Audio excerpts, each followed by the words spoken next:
It's called double standard, but what really had me doing a double take were these photos over here. Los Angeles can sleep a little easier now that the Grim Sleeper is behind bars. But the people here say they'll keep fighting. On the 1-year anniversary of Michael Jackson's death, sometimes they had moments of silence. It's a soulful tribute to social activism. The oil leak has finally been contained, but economic problems still remain. I'm Ashley Masters, live here at the Salt Lake Hilton with the man that the KBYU Utah College's exit poll says will stay our governor, Gary Herbert. Thank you so much for joining us. Some take hours, some can even take days. But how many women are in labor for mere minutes? My wife's water broke. I came home from work and she had the baby. Okay, she's had the baby? She's had the baby. You heard that right. Carrie Snell delivered the baby by herself, only 10 minutes after her water broke. With a growing immigration problem in the United States and in Utah, Representative Steven Sandstrom introduced his state immigration bill. It's modeled around Arizona's controversial immigration law. Elizabeth Smart took to the stand again yesterday, testifying against Brian David Mitchell. An Indonesian volcanic eruption claimed lives. Protesters in London go on a fiery raid, and Christians in Iraq face violent attacks. Here's your look at news from around the world. Indonesia's most active volcano is spewing ash and rocks into the sky and forcing people out of their homes. 13 out of 50 may not seem bad, but don't be fooled.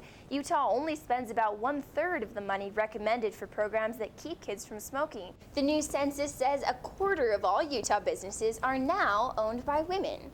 But 2007 estimates show that among the 50 most populous counties in the nation, Salt Lake County ranks dead last for its percentage of women-owned businesses. 3 Americans are recovering after explosions rocked Uganda on Sunday during the World Cup final. BP has announced that for the first time in months, no oil is flowing into the Gulf of Mexico.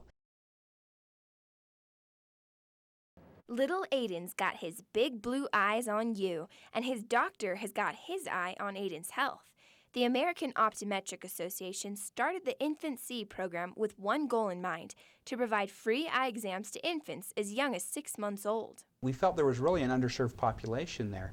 When we looked at studies, only about 13% of children have seen an eye professional by the age of 2. The Wrigley bundles of joy aren't exactly easy to hold on to, but with a few snaps and smiles, the doctors test for problems like retinoblastoma, refractive conditions, and lazy eye. That's the goal of the program, is just to find these problems early when they're most easily treatable, to make us aware of them, so if there's something that needs to be done, it can be. Jones says he hopes doctors and parents can see eye to eye when it comes to taking care of their child's health. If you've got a child 6 months to a year, get in and see an eye doctor. If you've got a little Aiden in your life who needs eye care, InfantC.org has a listing of more than 7,000 participating optometrists throughout the country.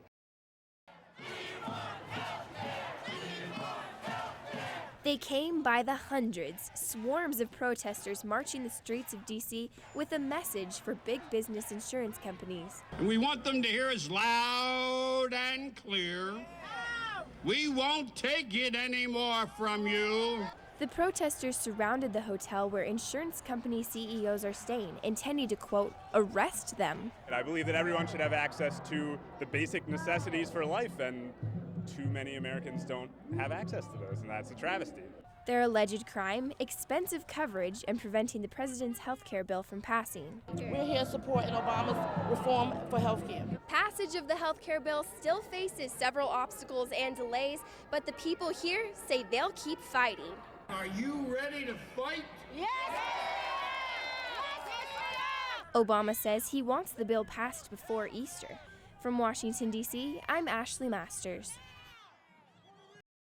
The U.S. Court of Appeals for the 10th Circuit is deciding whether or not the Utah memorials violate First Amendment rights.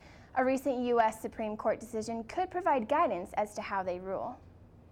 The white crosses stand by the side of the freeway in solemn tribute.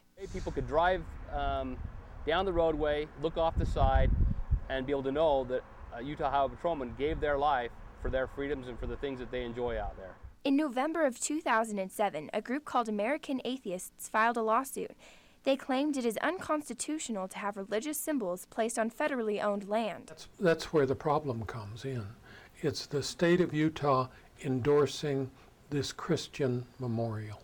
A U.S. district judge ruled against the atheists. Now the Court of Appeals is taking another look. Our original hearing here in Salt Lake and with Judge Sam came out in favor of us, and I believe that that's how it will come out in the appeals court.